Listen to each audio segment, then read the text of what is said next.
Record সংখ্যক চতুর্থবারের মতো সরকার প্রধান হিসেবে দায়িত্ব নেয়ার পর নবগঠিত মন্ত্রিসভার সদস্যদের নিয়ে স্বাধীন বাংলাদেশের স্থপতি জাতির জনক শেখ মুজিবুর রহমানের সমাধিসৌধ টুঙ্গিপাড়ায় বঙ্গবন্ধু কন্যা শেখ হাসিনা। প্রথমে সমাধিতে ফুল দিয়ে শ্রদ্ধা জানান প্রধানমন্ত্রী। এই সময় রাষ্ট্রীয় রীতি অনুযায়ী সশস্ত্র বাহিনীর একটি চৌকুশ দল গার্ড অব অনার প্রদান করে, বাজানো হয় বিউগল।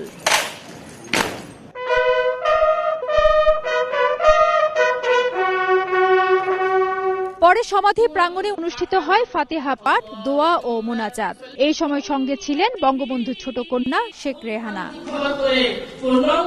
এরপর নতুন মন্ত্রিসভার ৪৬ জন সদস্যদের নিয়ে জাতির পিতার সমাধিতে শ্রদ্ধা জানান সরকার প্রধান শেখ হাসিনা।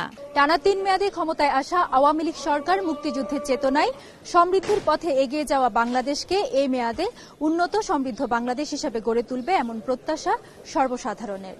পরে সাংবাদিকদের সঙ্গে কথা বলেন আওয়ামী লীগের সাধারণ সম্পাদক ওবায়দুল কাদের। বলেন, তরুণরাই পারবে আগামী দিনের চ্যালেঞ্জ মোকাবেলা করতে। আজ জাতির পিতার সমাধিতে আমরা শ্রদ্ধা নিবেদন করতে এসেছি এবং এই শপথই নিচ্ছি যে আমরা মানুষের পাশে থাকব, মাটির কাছে থাকব, জনগণের স্বার্থে আমরা কাজ করব। নতুনরাই চ্যালেঞ্জ মোকাবেলা করতে পারবে। আমাদের নেত্রী তিনি জানেন কাকে কোথায় কোন পদে দিলে পারফরমেন্সটা সঠিক হবে, প্রমিসের উপর ডেলিভার করতে পারবে এবং আমাদের নির্বাচনী যে ইশতেহার সেই ইশতেহার যথাযথভাবে বাস্তবায়ন করতে পারবে।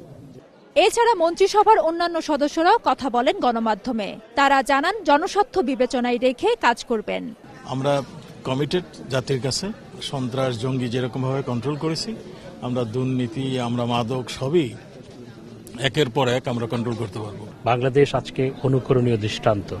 সুতরাং মাননীয় প্রধানমন্ত্রী যে স্বপ্নের কথা বলেছেন সেই স্বপ্ন বাস্তবায়নের জন্য আমি মনে করি এই মন্ত্রিসভা একটি উপযুক্ত মন্ত্রিসভা এবং এই মন্ত্রিসভা সেই স্বপ্ন বাস্তবায়ন করতে সক্ষম হবে।